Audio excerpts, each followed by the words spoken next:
আমি এই মুহূর্তে দাঁড়ায় আছি ঢাকার একদম নিকটবর্তী জায়গায়। এটা হচ্ছে গাবতলী বা আমিনবাজার পার হয়ে এই জায়গাটা আসলে খুব নিরিবিলি, চতুর্পাশে প্রচুর গাছপালা, যার কারণে বিকাল টাইমে বা সন্ধ্যার দিকে একটু বসতে ভালো লাগে। কিন্তু দুঃখজনক ব্যাপার হচ্ছে আমার সামনে একটা পুকুরের মতো আছে, জলাশয়। এই জলাশয়ে প্রচুর মাছ চাষ করে, কিন্তু সেই পুকুর পাড়ের পাশেই হচ্ছে ঢাকা আরিচা মহাসড়ক।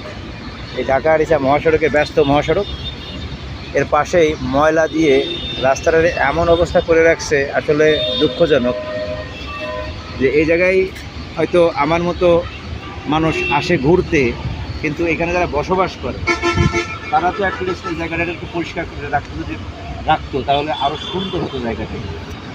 এই ময়লা দিয়ে আসলে কোনো কিছু তো হবে না, এটা জৈব সারে রূপান্তরিত করতে পারতো, গাছ লাগাইতে পারতো, এত পরিবেশ বান্ধব কিছু হতো।